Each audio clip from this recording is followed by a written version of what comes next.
All right, here's the damaged shingle that we replaced. These things are pretty beat up. We're having issues just removing them. Chunks are coming out. But we've inserted a new one.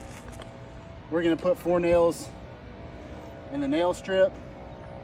We're having issues with non-repairability. So.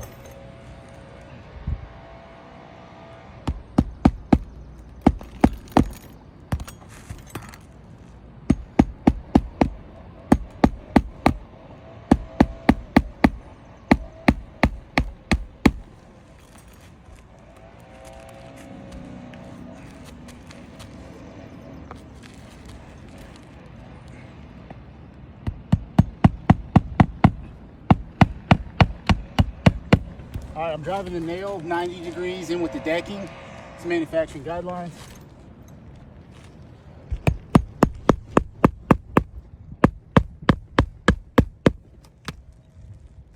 All right, Matt, come here. Show them right here. I've only driven 3 nails in and we're already having creasing occur from brittleness. It's not repairable. We're gonna stop the repairs.